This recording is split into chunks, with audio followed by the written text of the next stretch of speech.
Na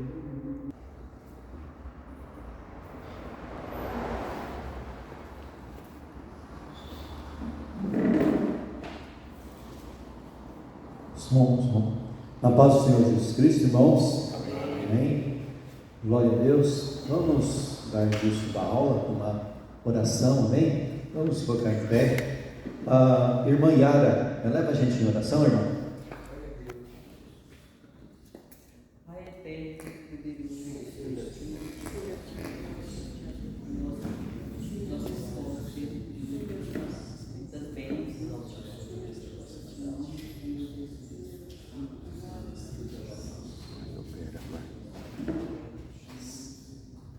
Amém, Jesus. Glórias a Deus. Amém. Vamos estar cantando o hino de número 22 do nosso cenário. Aleluia, número 22.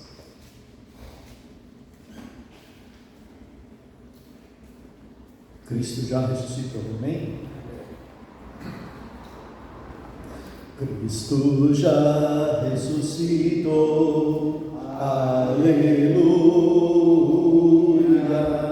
sobre a morte triunfou. Aleluia, tudo consumado está. Aleluia, salvação de graça dá. Aleluia. Uma vez na cruz sofreu, aleluia. Uma vez por nós morreu, aleluia. Mas agora vive está, aleluia. E para sempre reinará, aleluia. Gratos hinos entoai, aleluia. A Jesus o grande Rei, aleluia. Pois a morte quis baixar, aleluia, pecadores para salvar, aleluia.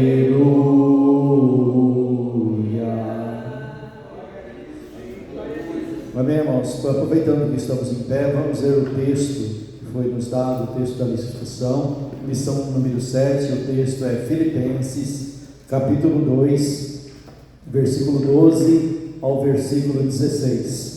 Vamos estar lendo, eu leio o versículo 12, o irmão seu 13, e assim até o versículo 16, amém?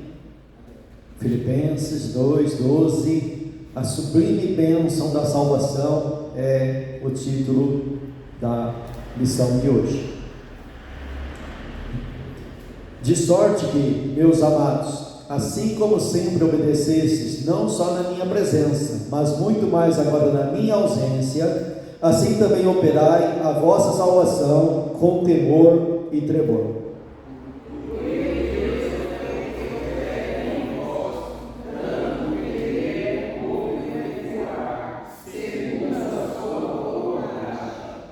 Fazei todas as coisas sem murmurações nem contendas,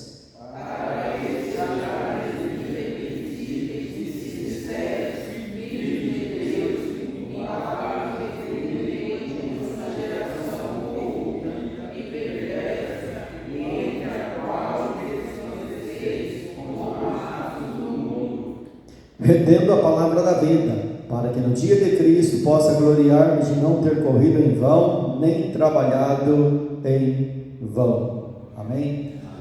Vamos estar fazendo mais oração, pedir para o irmão Francisco estar levando a gente em oração. Amém, irmão Francisco? Senhor, nosso Deus, te adoro, te agradeço, glorifica a Deus, bendito teu nome, aleluia, Jesus. glórias a Deus. Santo, santo, santo, santo, santo, santo é teu nome. Engrandecido seja Deus, glorificado é teu nome, meu Pai. Aleluia, Jesus, glórias a Deus, glórias a Deus, glórias a Deus, glórias a Deus. Glórias a Deus, bendito teu nome, meu Pai. Aleluia, Jesus, glórias a Deus, aleluia, Jesus. Amém, Jesus, glórias a Deus. Irmãos podem se assentar, louvado seja Deus. Deus é bom. Capítulo 7 é sobre a bênção da salvação. Nesta aula, dessa manhã, nós vamos estar tratando de uma aula sobre soteriologia. O que é soteriologia? Estudo da salvação. Vamos entender e compreender um pouco sobre essa maior bênção de todas.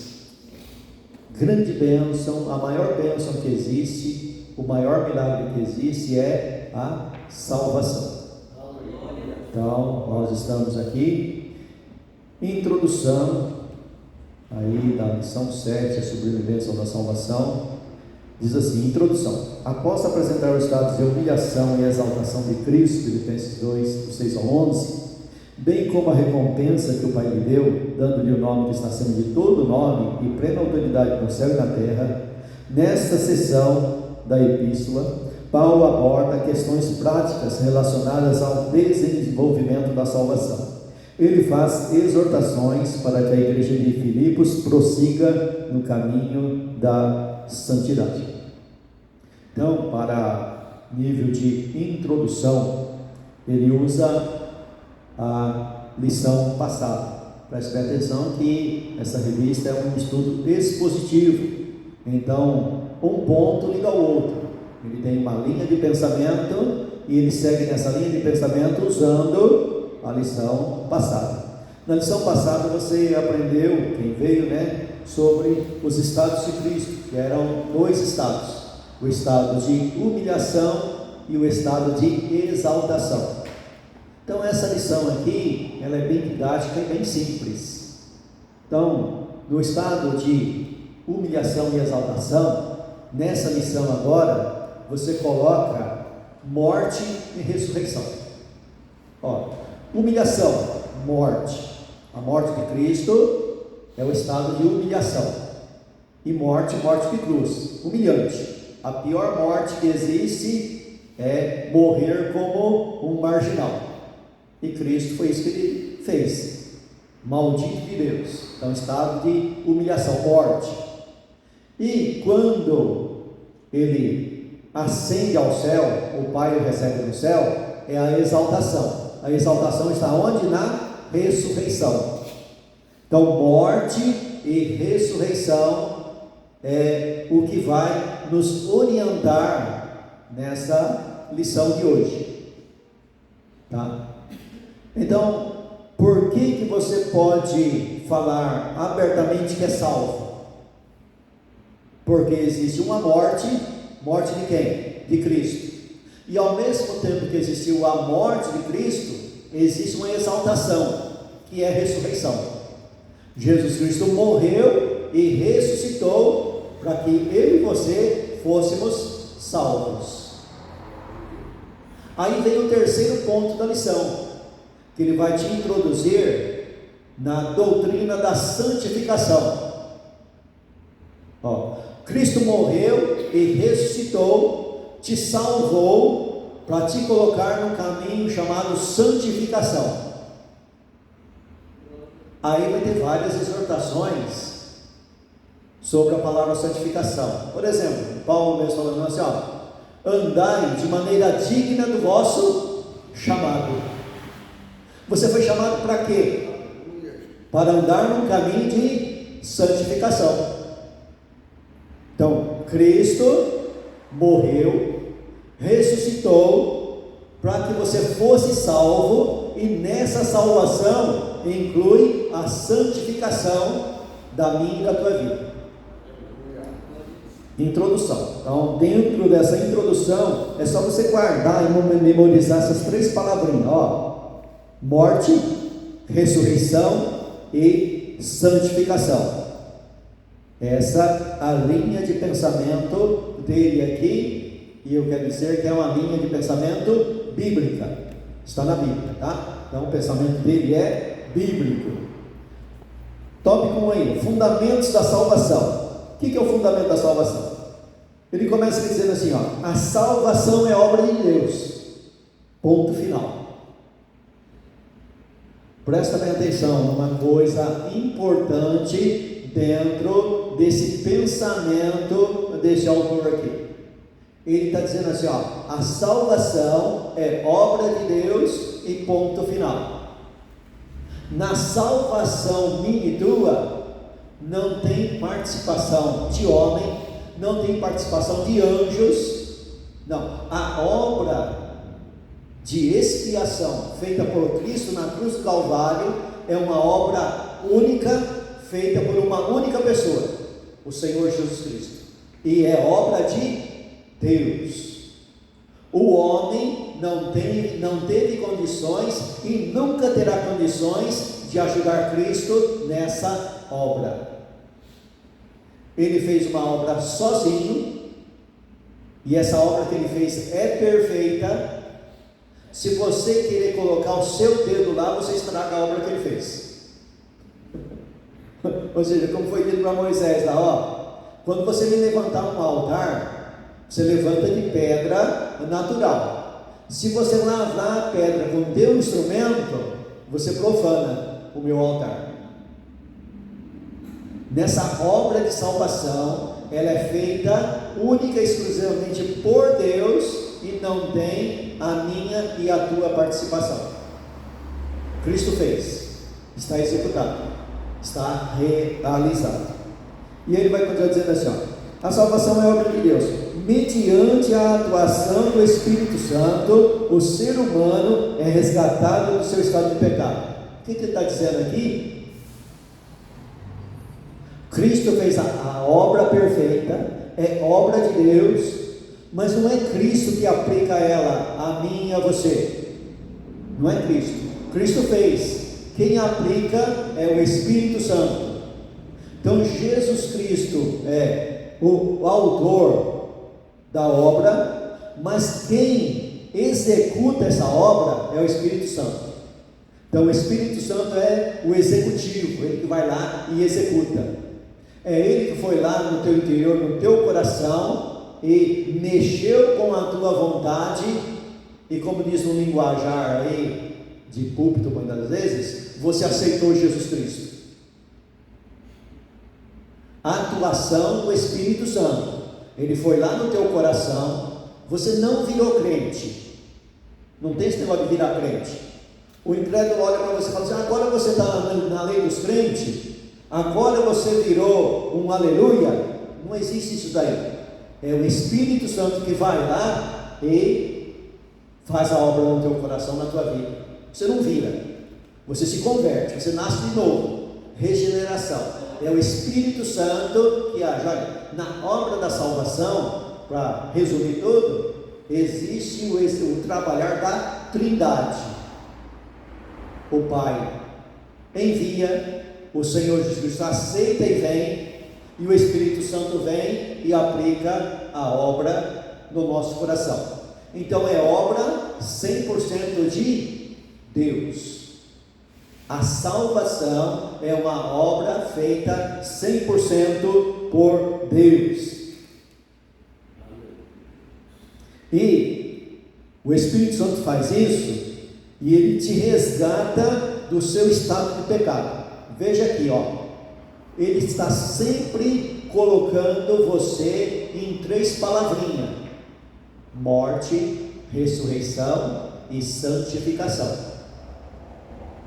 Quando ele diz aqui que você foi salvo do estado de pecado, ele está dizendo assim, olha, Jesus fez uma salvação tão grande na tua vida, que agora te colocou no caminho da santificação. Isso é a escola dominical, ela é repetitiva, porque o método é colocar na tua cabeça aquela linha de pensamento, essa linha de pensamento, tá bom? Então o pessoal acha a escola dominical chata, por quê? Porque ela é repetitiva.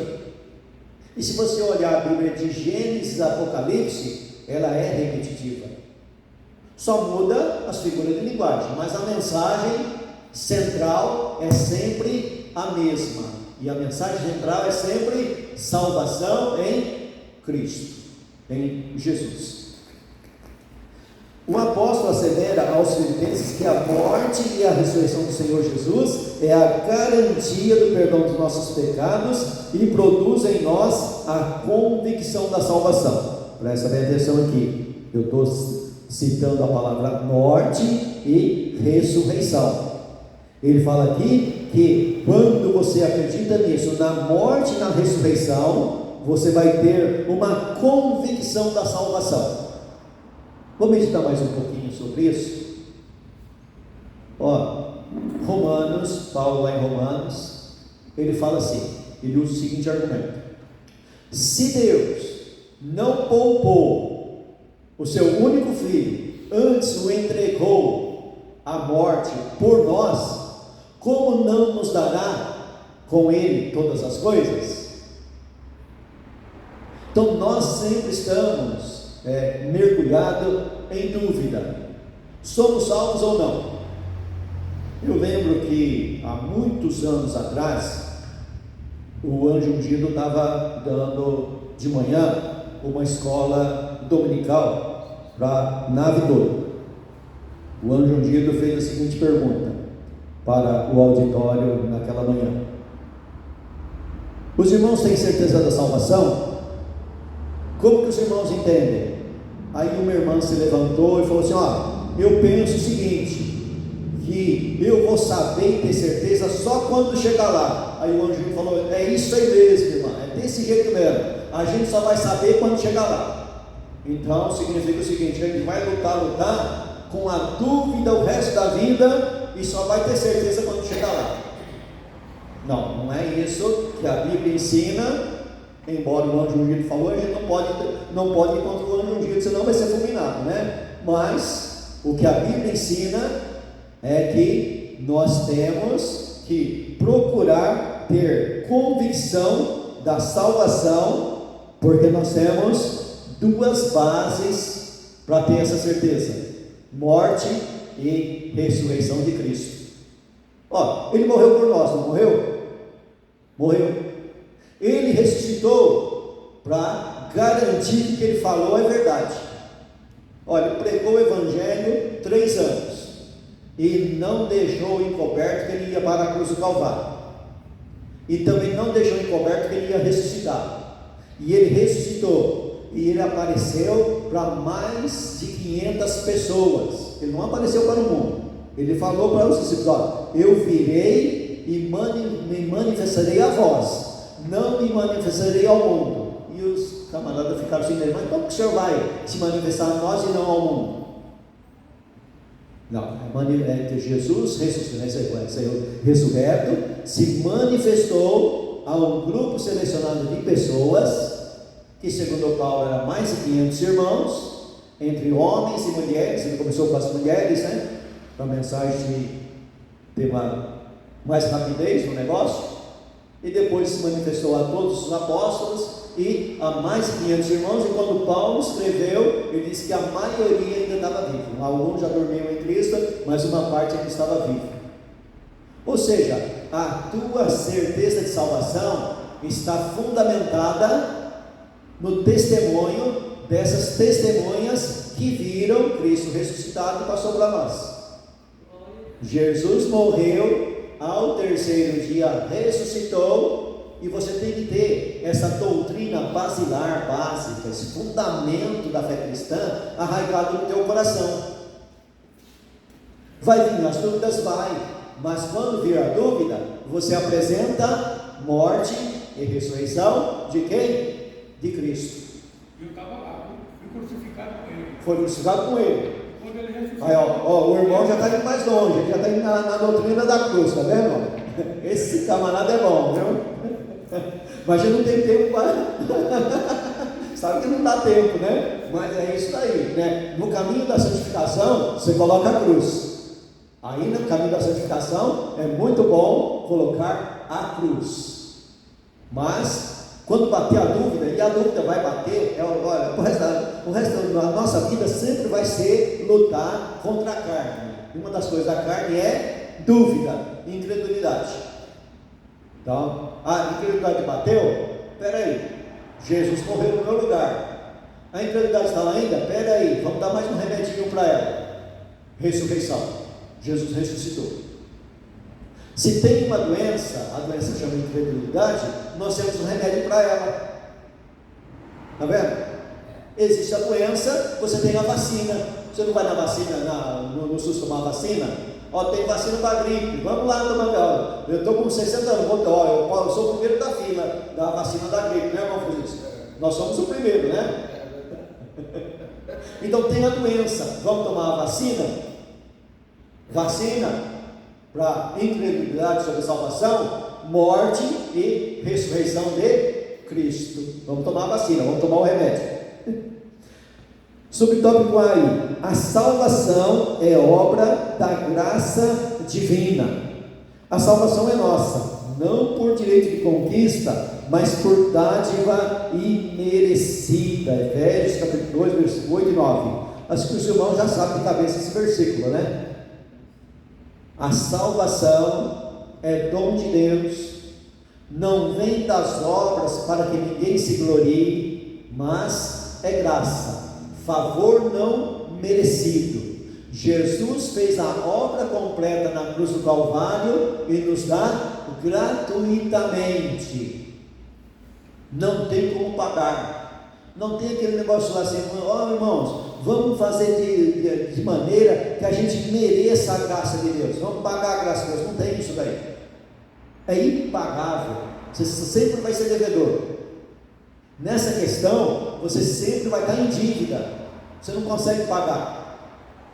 Você vai fazer boas obras não para pagar a salvação. Você vai fazer boas obras porque você é salvo. Aí você vai entrar no caminho da santificação, não para ser salvo, mas você vai entrar no caminho da santificação porque é salvo. Tá? Então vamos continuar. Por meio da obra redentora de Cristo, o pecador é redimido. Presta bem atenção nessa palavra redimido. Redimido significa que alguém pagou um preço por você. Esse que pagou um preço por você tem direito de ser o teu dono, porque ele pagou o preço. Essa palavra, na época, foi tomada do mercado de escravo. Mercado comercial, onde o sujeito ia lá e comprava um escravo. A partir do momento que ele comprava o escravo, ele passava a ser daquele patrão, daquele amo que o comprou. Quem que te comprou? Jesus Cristo. O que você é de Jesus Cristo? Escravo, servo. Quem que é o teu dono? Jesus Cristo. Você foi redimido. Alguém pagou um preço por você. Esse alguém foi Cristo. Então essa é a doutrina da remissão. Então Paulo, a afirmação de Paulo: desenvolvei a vossa salvação, indica que nós a recebemos nas mãos graciosas do Senhor. Então tá bom, muito bem, eu recebi algo valioso da mão de Deus e agora eu tenho uma responsabilidade com algo que eu recebi. Deus me deu gratuitamente e eu tenho a minha responsabilidade. Pense na vida perfeita de Adão antes da queda. Ele recebeu gratuitamente tudo da mão de Deus e teve uma responsabilidade. Então nota aqui que o autor vai nos colocar num caminho que a salvação é nos dada gratuitamente, mas nós temos o dever de vigiar para que ela cresça na nossa vida. Pensa, você que já foi pai e mãe, teu filho nasceu, o normal de ter nascido é crescer, não é? É o normal. Já pensou? Seu filho nasceu e aconteceu um problema de genética, lá uma coisa da ciência não sabe explicar direito, e ele não cresceu, nunca saiu do berço. Sabe que espiritualmente está cheio de gente assim? Que nasceu, mas nunca saiu do berço? Não cresce? É isso que ele vai te colocar aqui, ó. Ele pega você, fala da doutrina da salvação gratuita e te coloca no caminho da santificação, crescimento espiritual. Precisa crescer. Como vai exortar Paulo? Para que não sejamos mais meninos inconstantes, levados por vários ventos de doutrina. Misericórdia. Coloca lá no YouTube lá que o mundo vai acabar. Se você mora na praia, muda de lá, porque onde você mora vai inundar de água.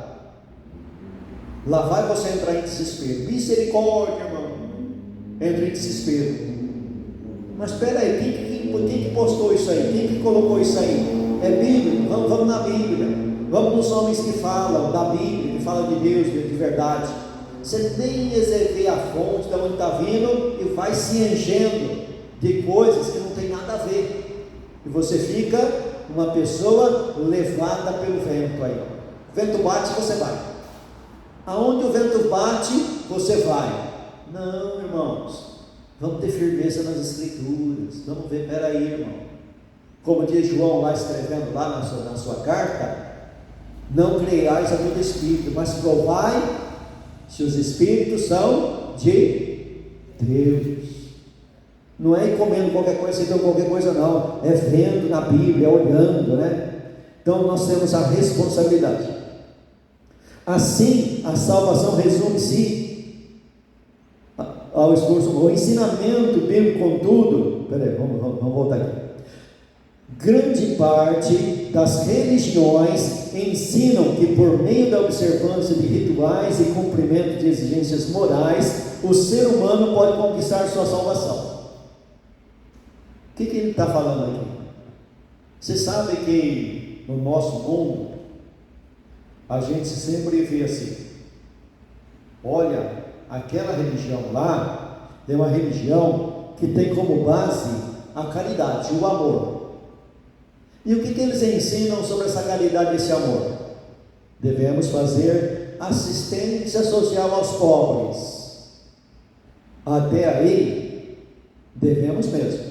Está cheio na Bíblia de exortações a se fazer o bem ao próximo. Até aí tudo bem.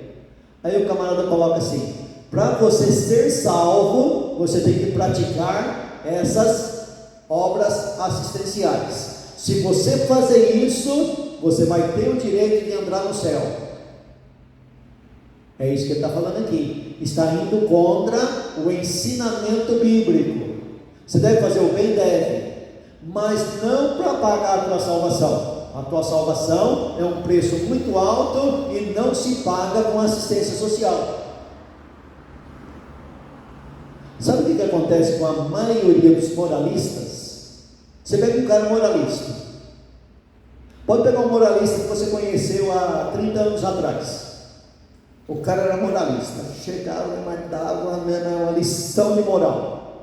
Aí você andou com ele e viu que ele é o primeiro a transgredir a lição de moral dele.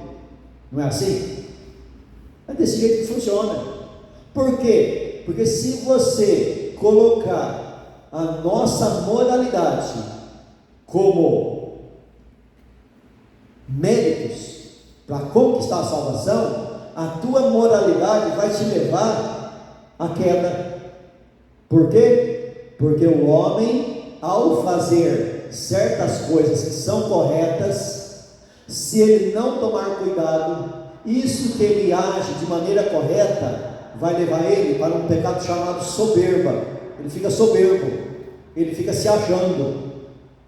Por isso que Paulo diz: olha, se Abraão fosse justificado pelas obras, ele teria que se gloriar, mas não diante de Deus, porque diante de Deus, nenhum ser humano e nem anjos pode se gloriar, porque Deus é Deus, e ninguém pode se gloriar. Isso não significa que você vai encontrar trecho na Bíblia que você vai chegar lá de maneira humilde e Deus vai te elogiar.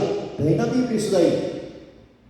Mas o que é isso? Aqueles que se humilham serão exaltados. Vinde, benditos de meu Pai, possuí por herança o reino que vos está preparado desde antes da fundação do mundo. Isso daí é ser exaltado por Deus e não se exaltar a si próprio. Então tem que tomar muito cuidado, porque as religiões pegam uma coisa certa, moralidade, mas coloca a moralidade no lugar errado, como se fosse ter direito da salvação. Estou pagando a minha salvação. Deus, eu cheguei aqui e agora tem uma coisa, hein? Agora eu quero o seu trono, porque é eu que cheguei aqui. É o pensamento de Satanás, foi por isso que ele foi expulso de lá. E é isso que ele quer fazer e ele faz com toda a humanidade. O camarada não tem Deus, começa a fazer o bem e acha que é o dono. E não é desse jeito não, tá? É por graça e não por boas obras. O ensinamento bíblico, contudo, opõe-se frontalmente a essa premissa. Recebemos a salvação como presente de um Deus gracioso. Jesus Cristo pagou um alto preço e por isso podemos receber gratuitamente a salvação. Ela não foi comprada por prata ou ouro, mas pelo precioso sangue de Cristo. 1 Pedro 1, 18 e 19. Então, pensa bem uma coisa: se a salvação fosse possível ser conquistada através de boas obras, para que Jesus Cristo morreu na cruz do Calvário? Se tivesse um ser humano na face da terra que tivesse condições de fazer o sacrifício que Cristo fez, ele não viria. Ele esperaria essa pessoa nascer e colocaria ele no lugar. Entendeu? Por isso que a salvação é por graça e não por obras. Nós não podemos anular a cruz de Cristo. Nós não podemos anular o sacrifício de Cristo. Epístola aos Gálatas: vós que vos justificais pela lei, da graça tendes caído. Vocês estão anulando o sacrifício de Cristo e colocando a lei como meio de salvação. Vocês têm caído da graça de Cristo. E Paulo vai mais longe dizendo assim: pela lei ninguém será justificado diante de Deus. Aí você fala: mas eu estudei a lei é meritória. Sim, a lei é meritória. Aí que está a questão, a dificuldade de entender a diferença entre graça e lei. Porque a lei, na realidade, ela é meritória, é por méritos. O problema é que o homem não consegue atingir o nível que a lei exige. E o homem não conseguindo atingir o nível que a lei exige, então entra no lugar da lei a salvação pela graça. Por graça. Ponto B. Então, sobre o tópico A, a salvação é obra da graça divina. E o ponto B: pela fé em Cristo podemos certeza da salvação. Olha, a fé é o meio que você recebe esta salvação pela graça. Eu e você precisamos acreditar. E voltando lá em Efésios capítulo 2, esse acreditar é dom divino. Você crê porque você recebeu o presente de acreditar. Então a fé que você tem não é tua, é dom de Deus. Deus deu para você. E por que Ele não dá para o mundo inteiro? Porque faz parte da soberania dele escolher os seus eleitos. Somente os seus eleitos recebem essa fé salvífica. Somente os eleitos recebem. E se descobre quem quer ser esses eleitos de que maneira? Pregando o Evangelho. E a pessoa que é eleita responderá com fé verdadeira. Por quê? Porque se alguém que está respondendo com fé verdadeira recebeu essa condição, esse presente que Deus deu a você. Então a fé que você tem é um dom de Deus. essa capacidade que você tem de acreditar é um dom de Deus. Prossigamos então. A afirmação de Paulo aos crentes em Filipos é que eles já tinham a salvação. Presta bem atenção. Esse autor aqui, ele sempre vai ir na ideia que a salvação, ela é presente, é no presente, é agora, é no momento. Não é aquela palavra do anjo ungido. Como que vocês pensam aí? Eu penso que vai ser lá no final, é que Deus vai ver se eu sou salvo ou não. Aí o anjo fala, não, é isso aí não, meu irmão, você está certa. Eu penso assim também, é só lá no final que a gente vai ter certeza. Não.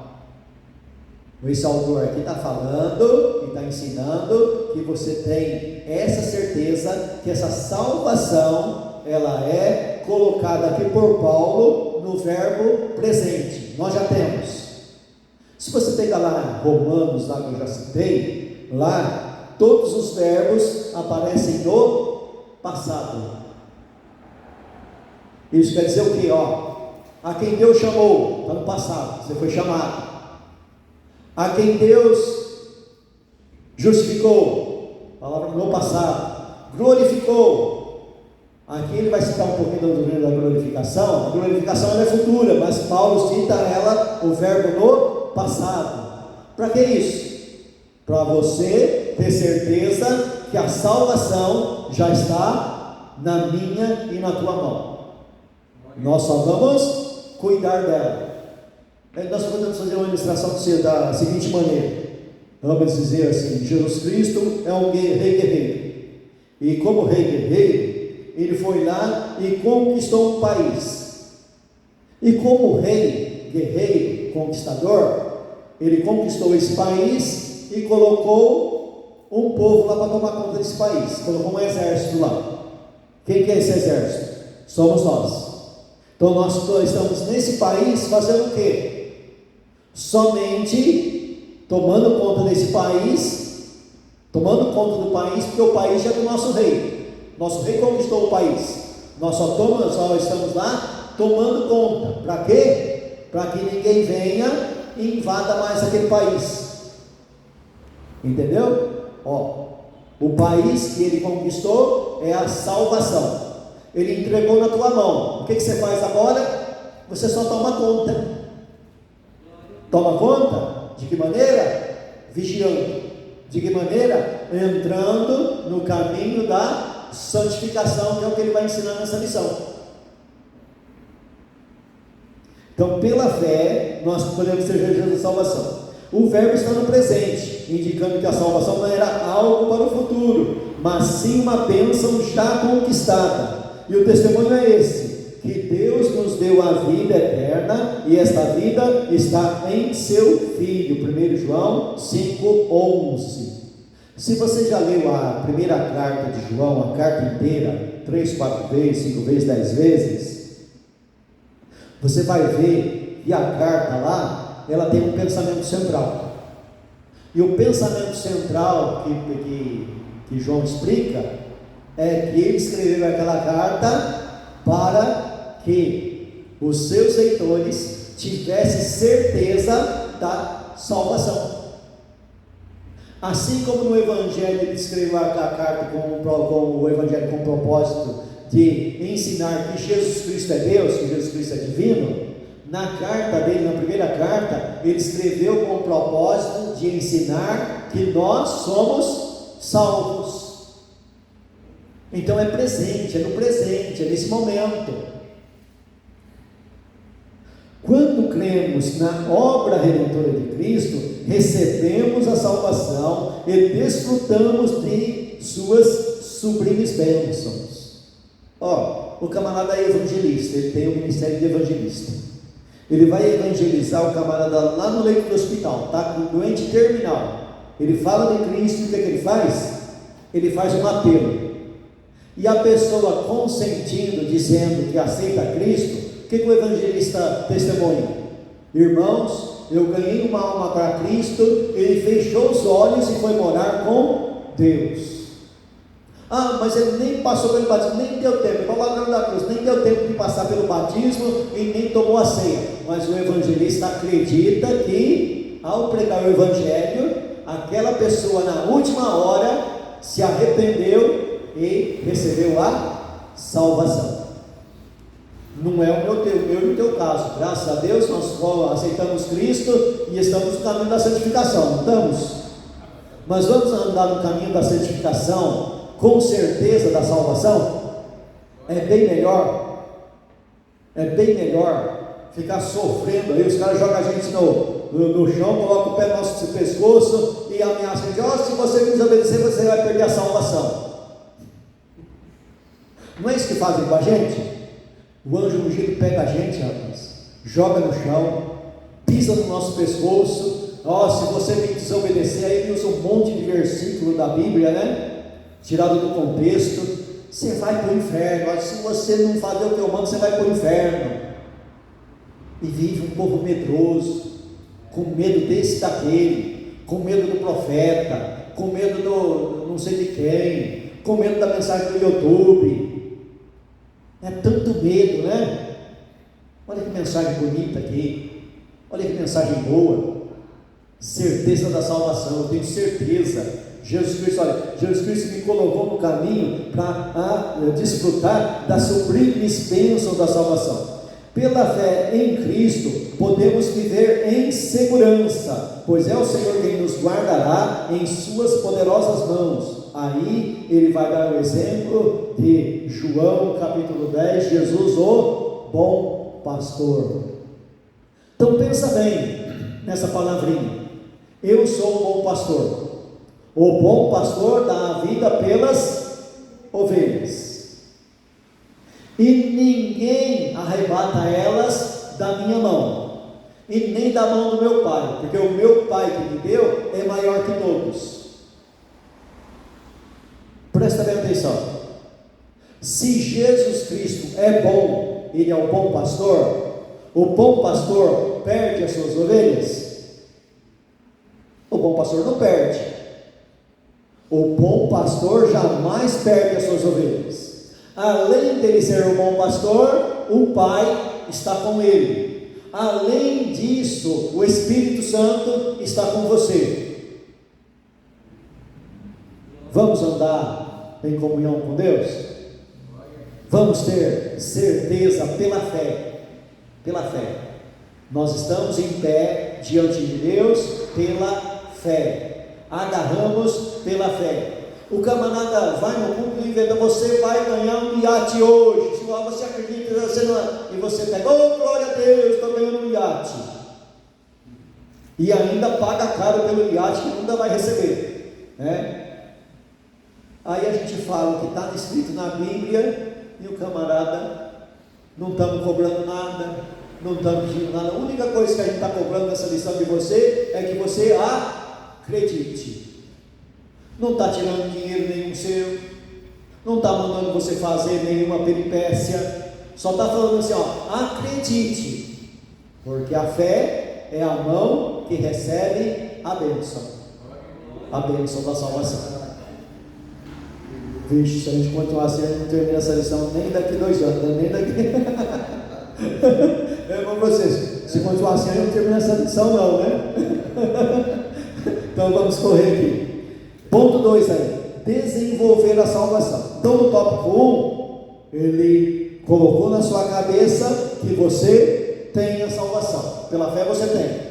Pela morte e ressurreição de Cristo, você tem a salvação. Agora ele vai te ensinar a desenvolver essa salvação, que dentro daquilo que eu falei no começo da aula: morte, ressurreição e santificação.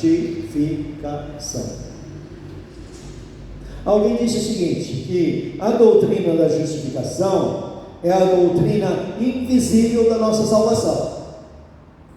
Você não vê a justificação, você apenas recebe ela mediante a fé.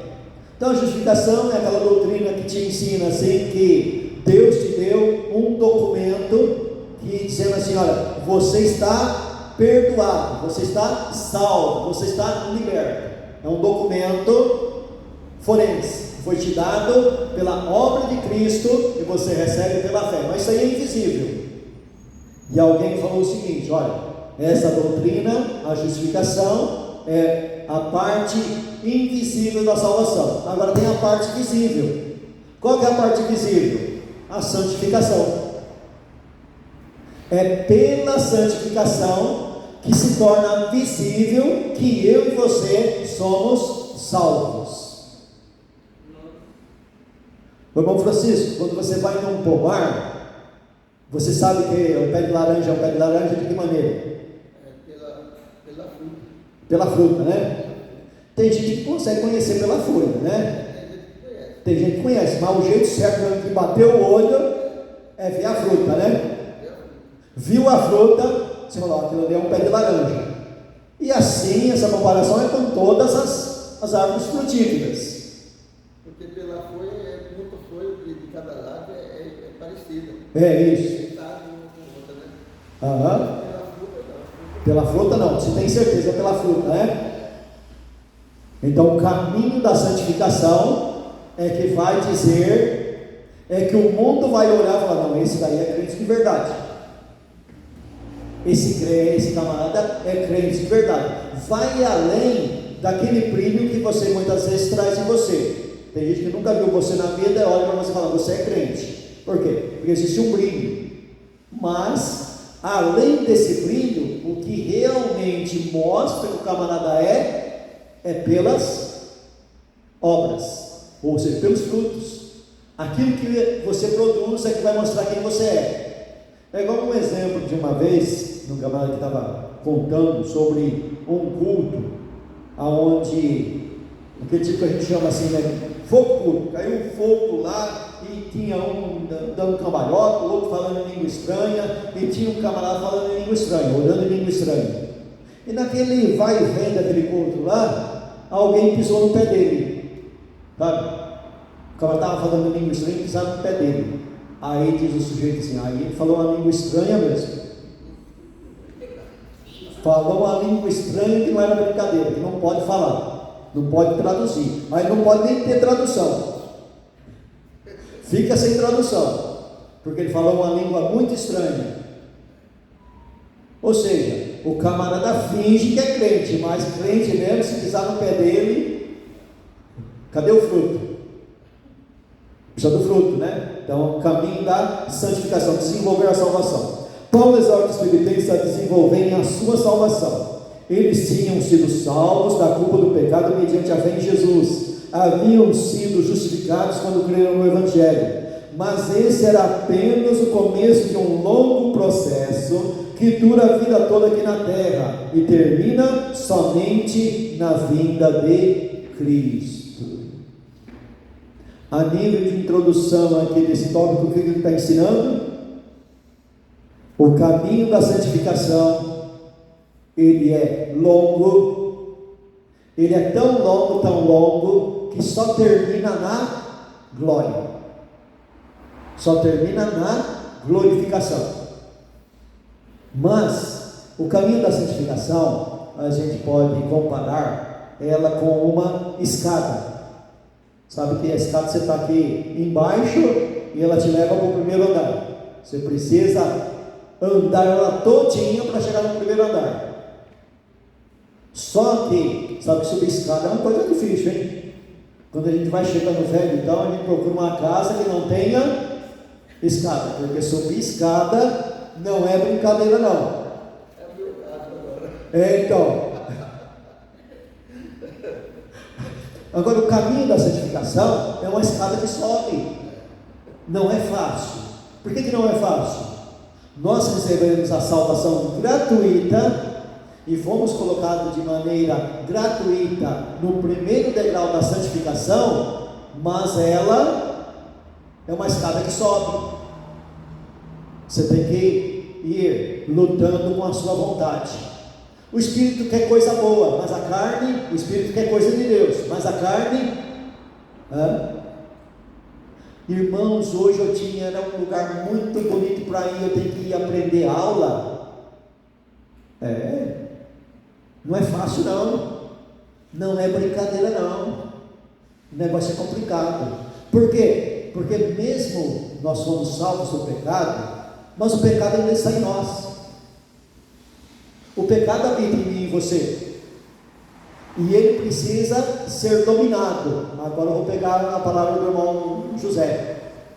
Crucificado com Cristo. A cruz é um remédio para mim usar no caminho da santificação. O velho homem pede as coisas. O que eu dou para ele? Cruz. O que Paulo fala? Olha, eu esmurro o meu corpo, eu esmurro o meu velho homem para alcançar a ressurreição. Então nós somos colocados num caminho e nós temos que lutar contra a carne. Na realidade, no final da lição ele vai falar que nós temos que lutar contra o diabo, o mundo e a carne. Nós temos que lutar contra esses três inimigos no caminho da santificação. Mas o caminho da santificação é uma escada que você sobe o primeiro degrau, sobe o segundo, não volta para trás não. Precisa crescer na vida espiritual. Mesmo que seja difícil, mesmo que parou, mas não volta não.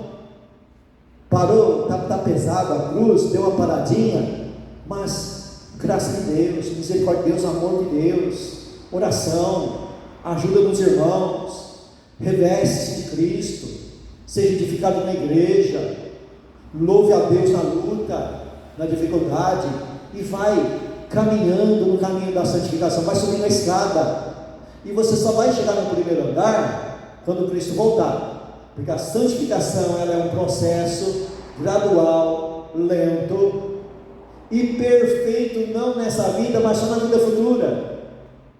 Se você vê Paulo nessa carta mesmo, ele disse assim: olha, aquele que começou a boa obra em vós, a terminará até o dia de Cristo. Pode ter certeza, com todo o defeito que eu tenho e que você tem, nós vamos chegar no céu perfeitos. Em certos lugares da Bíblia, o Paulo fala que ele já é dono e nós já somos donos dessa perfeição. Juvenal pregou isso na igreja lá uma vez, tá? Ele ficou um mês apanhando, bateram mais um mês nele, mas sem ele saber que estava apanhando, bateram pelas costas, porque é um ensinamento difícil de compreender. Por quê? Porque a doutrina da glorificação, Paulo usa o verbo dela em Romanos no passado, mas se você colocar mesmo, for estudar bem ela mesma, ela é futura. Por quê? Porque é no dia de Cristo, quando você receber o novo corpo ressuscitado, aí você é revestido do homem perfeito. Mas está cheio de lugar no Novo Testamento que você já pode tomar posse dele agora. Então você anda nesses dois pensamentos aí, parece que existem dois tipos de pensamentos que se contradizem, mas não, eles não se contradizem. É que a santificação é uma parte da salvação que ela se tornará 100% na volta de Cristo. Mas aqui nós temos a obrigação de estar subindo esta escada. Então a graça de Deus, olha, fala aqui, ó, a graça de Deus não anula a nossa responsabilidade. Eu não vou mexer aqui com terminologias aqui, porque no meio pentecostal fica muito complicado, mas vamos deixar de maneira bem simples aqui e deixar nessa palavrinha comum, nessa palavrinha fácil dele aqui, ó. Nós temos a nossa responsabilidade, apesar de Deus ter a sua soberania. Deus é soberano, mas a responsabilidade é nossa. A resposta, igual Deus falou para Caim: o pecado jaz à porta e a ti compete dominá-lo. A responsabilidade é sua. O ímpio, a responsabilidade recai sobre ele. Por quê? Porque Deus é criador, Ele é soberano, e na sua soberania Ele não tem obrigação de salvar ninguém. Ele salva a mim e a você por graça dele, sem ir contra a soberania dele, e também ele não vai contra a santidade dele. Ele é justo, Não existe injustiça na eleição de Deus. E aí Paulo vai argumentar lá em Romanos, a partir do capítulo 9, 10 e 11, os 3 capítulos de Romanos. Paulo argumenta muito bem sobre isso, dizendo assim: porventura o machado vai dizer para aquele que fez ele e usa ele: por que você me fez assim? Porventura o vaso vai dizer para o oleiro: por que você me fez assim, oleiro? O vaso tem o oleiro tem o direito de fazer o vaso do jeito que ele quer e empregar naquilo que ele quer. Por isso Paulo argumenta: olha, Deus levantou Faraó para aquilo mesmo, para que o nome de Deus fosse glorificado no juízo sobre Faraó. E nos vasos que ele usa de misericórdia, que ele usa de compaixão, para que o nome dele seja glorificado na misericórdia que ele teve de mim e de você. Então, nessa questão aí, nós não vamos contra a soberania de Deus, mas glorificamos a Deus pelos seus inescrutáveis caminhos e juízos. Ele é dono de tudo, ele é autor de tudo, ele faz do jeito que ele quer, da maneira que ele quer, e não pede conselho para ninguém. Isso ele fez e acabou. É questão de soberania, mas a responsabilidade continua sendo nossa. Vamos correr aqui. Ponto B: temor e tremor. O que ele ensina aqui? Paulo exorta a igreja de Filipos: desenvolvei a vossa salvação com temor e tremor. Essa expressão utilizada pelo apóstolo indica que a certeza da salvação produz em nós reverência, pois todas as vezes que uma pessoa tem um verdadeiro encontro da glória de Deus, imediatamente é tomada de um temor reverente. Aí ele dá a explicação de Isaías, capítulo 6, versículo 1 a 8, e Apocalipse 1, 17 ao 20. Nessas duas passagens, primeiro, o profeta Isaías, quando ele viu a glória de Deus, o que ele disse? Ai de mim, que sou um homem pecador, um homem de impuros lábios, e habito no meio de um povo de impuros lábios. Ou seja, a santidade de Deus, ela é tão alta, tão grande, tão pura, que mesmo que você tenha um bom nível de santificação, quando você vê a glória de Deus, você cai por terra em humildade. Então, aquele negócio que eu me enchi de reteté e fiquei orgulhoso, não foi Deus que apareceu para ele nesse reteté, não. Porque toda experiência bíblica que os camaradas viram a glória de Deus, eles se humilharam. Pegue o caso de João em Apocalipse, que ele cita aqui. Quando João viu a glória de Cristo glorificado lá em Apocalipse, o que aconteceu com ele? Ele caiu por terra como morto. Então, o brilho de Deus, a glória de Deus, tem que nos levar por um caminho aonde nós vamos ter criado em nós um temor. O que é esse temor? Reverência. Ter reverência diante de Deus, ser reverente diante de Deus. Aquele que é realmente salvo tem reverência diante de Deus. Subtópico C aí: soberania de Deus e responsabilidade humana. A soberania de Deus se relaciona harmonicamente com nossa responsabilidade. Paulo dá uma ordem: desenvolvei a vossa salvação. Filipenses 2,12. Fazendo assim, ele nos responsabiliza pelo processo de santificação. Então chegamos num ponto aqui que nós temos para ensinar 2 pontos na salvação. Salvação como um processo e santificação como posição. Santificação posicional e processual. A santificação posicional é aquela santificação que Deus te pegou e te colocou naquele lugar. Como que ele faz isso? Através da fé, você tomou um banho da palavra de Deus, e também foi aplicado na tua vida o sangue de Cristo que purifica de todo o pecado. Isso daí é a parte da santificação que é feita por Deus. Em uma parábola lá, Jesus Cristo se explicou dizendo assim, olha, que o Espírito vem e varre toda a casa, limpa toda a casa, não é isso? Você foi limpo, a tua vida foi limpa. Limpa pelo quê? Pelo sangue de Cristo e pela palavra de Deus. E quando Jesus Cristo foi lavar os pés dos apóstolos, Pedro queria tomar um banho, Pedro falou, não, o Pai Jesus falou para ele, não, Pedro, para quem já tomou banho, basta lavar-se. Ou seja, Cristo já te deu um banho de sangue, e agora você se lava com a palavra. Essa é a santificação posicional. Você foi colocado nessa posição de santo. Por isso que quando você lê as cartas, todas as cartas começam dizendo assim, aos santos. Você é santo porque Deus te colocou nessa posição de santo. Era a posição de Israel, era a nação santa.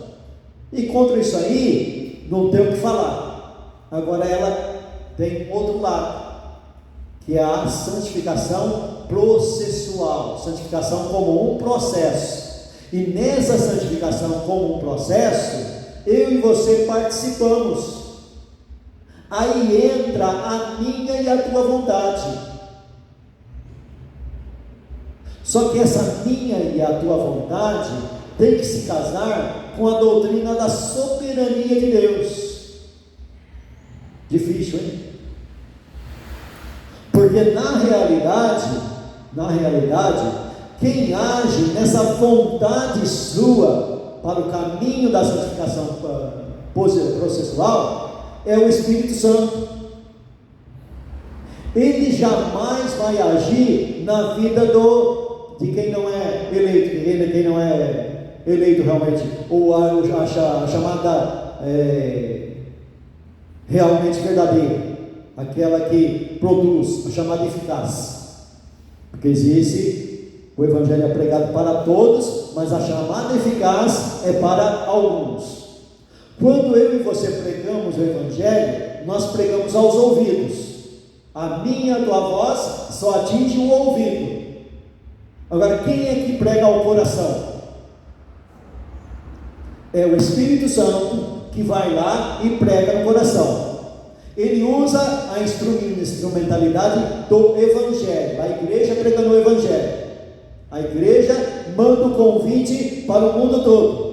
Mas o Espírito Santo vai no coração do eleito e faz o chamado eficaz no coração do eleito.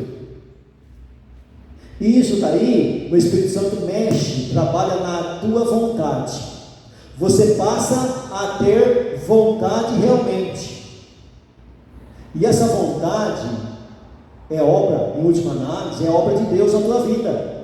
Por isso que nós temos que juntar as duas doutrinas, a doutrina da santificação como um processo, junto com a soberania de Deus e a responsabilidade humana. Tópico 3 aí, evidências da salvação. No início do capítulo 2, Paulo afirma que faltava comunhão fraternal à igreja de Filipos. Havia partidarismo e discordância entre eles. Os relacionamentos entre os irmãos precisavam ser transformados pelo poder do Espírito Santo e demonstrados na vida cotidiana. O apóstolo elenca as atitudes que evidenciam a obra da salvação. Aqui é aquilo que nós temos que pegar a doutrina. Olha só, tem gente que é muito bom em teorias, mas não sai da teoria. Quando vai colocar na prática, não sai nada. O camarada é arquiteto, ele entende tudo de construção. O outro é engenheiro civil, entende tudo de construção. Entende tudo de construção na parte teórica. Para colocar em prática, quando você vai colocar em prática o projeto dele, você começa a fazer um monte de correção. Por quê? Porque uma coisa é a teoria e outra coisa é a prática. Não está cheio de camarada assim no mundo espiritual? É aquele que Jesus Cristo falou: olha, faça o que eles mandam, mas não faça o que eles fazem.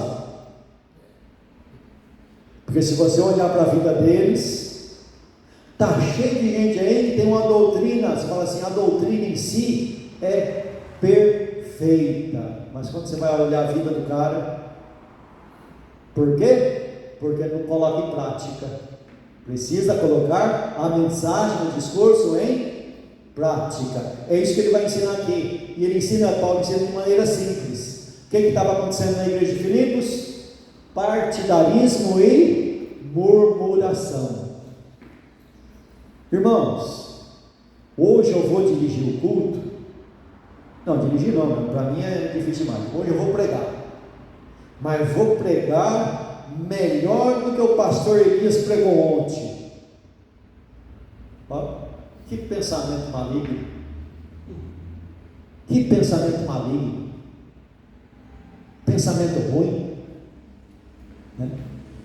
Vou fazer o culto dos varões melhor do que o das irmãs. Partidarismo. Estou criando partidarismo na igreja. Hoje tal fulano vai pregar, eu vou, mas se for tal, eu não vou. Partidarismo. Nós não somos competidores entre nós somos cooperadores. Somos cooperadores. Aqui então entra aquilo que o irmão José falou, a cruz de Cristo. Através da cruz de Cristo eu vou produzir frutos bons. No caminho da santificação, para mim produzir mesmo, eu tenho que crucificar o velho homem que só produz coisa ruim e implantar o novo homem, me revestir do novo homem e plantar coisa boa e produzir coisa boa, não através da minha capacidade, mas da capacidade dele. Porque ele diz assim, ó, sem mim nada podeis fazer. Sem mim nada podeis fazer. Nem o bem você consegue fazer sem ele. Às vezes você tem um pensamento bom, mas pensamento bom tem que ter a ajuda dele. Então, ser guiado pelo Espírito Santo. Abandonar as murmurações. Porque tem gente que murmura não somente na luta, né, mas murmura por tudo. Se o culto, olha, o culto não foi do jeito que eu estava pensando, mas espera aí, pensa no seguinte: o culto que a igreja faz é para você ou é para Deus? Irmãos, vocês gostaram do culto hoje? Mas o culto foi oferecido para quem? Quem é que tem que gostar do culto? Deus primeiro. Deus, é Deus que tem que gostar do culto. E a igreja tem que ser edificada através do culto a Deus. Então não tem esse negócio, eu vou fazer o culto agora de maneira tal que eu agrade tal e tal fulano. Não, você tem que fazer o culto que agrada a Deus, sem murmurações. Porque tem gente que faz, depois fica murmurando porque fez.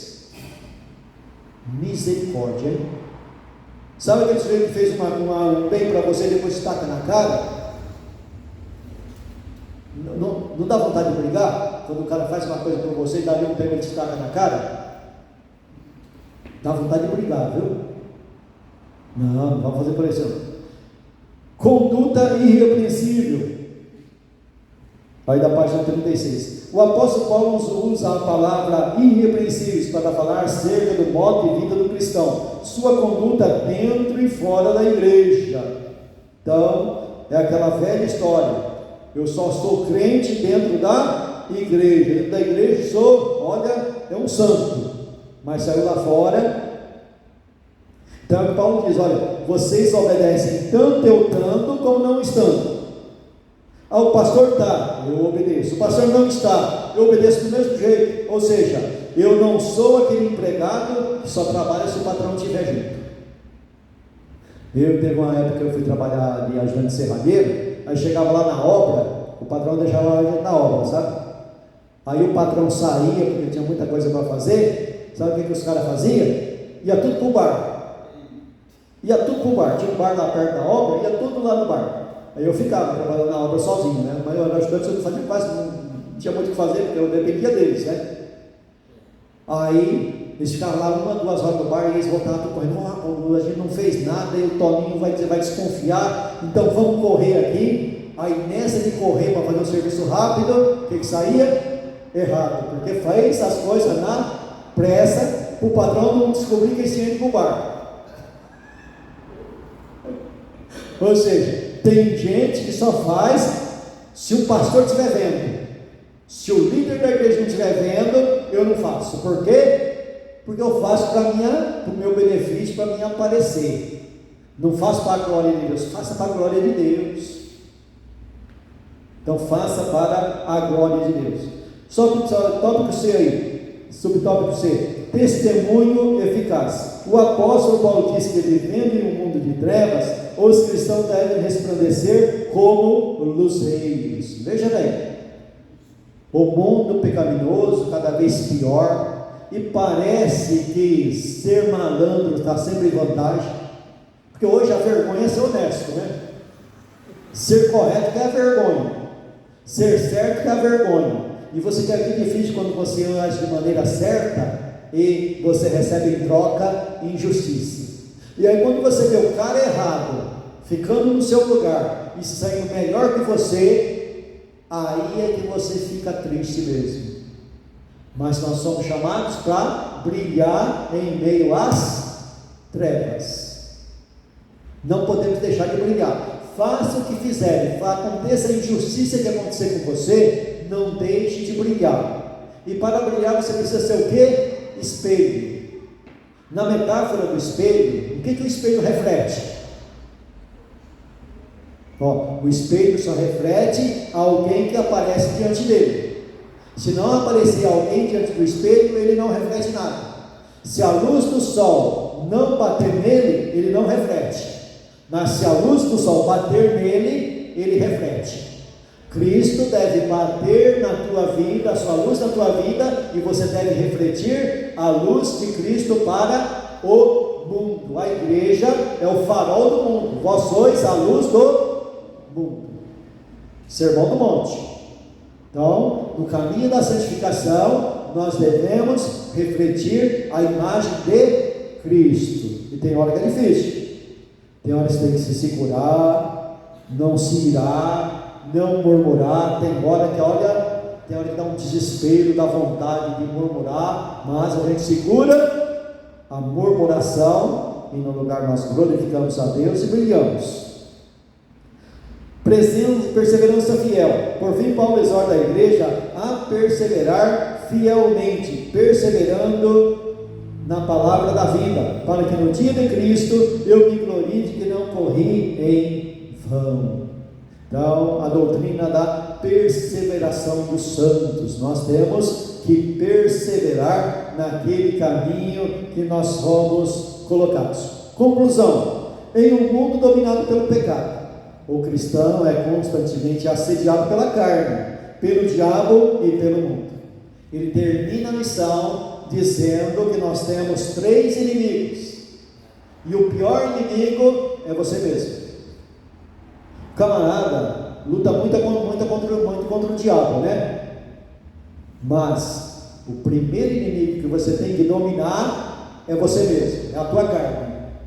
Aí eu volto na palavra do irmão José: não vivo eu, mas Cristo vive em mim. Já estou crucificado com Cristo.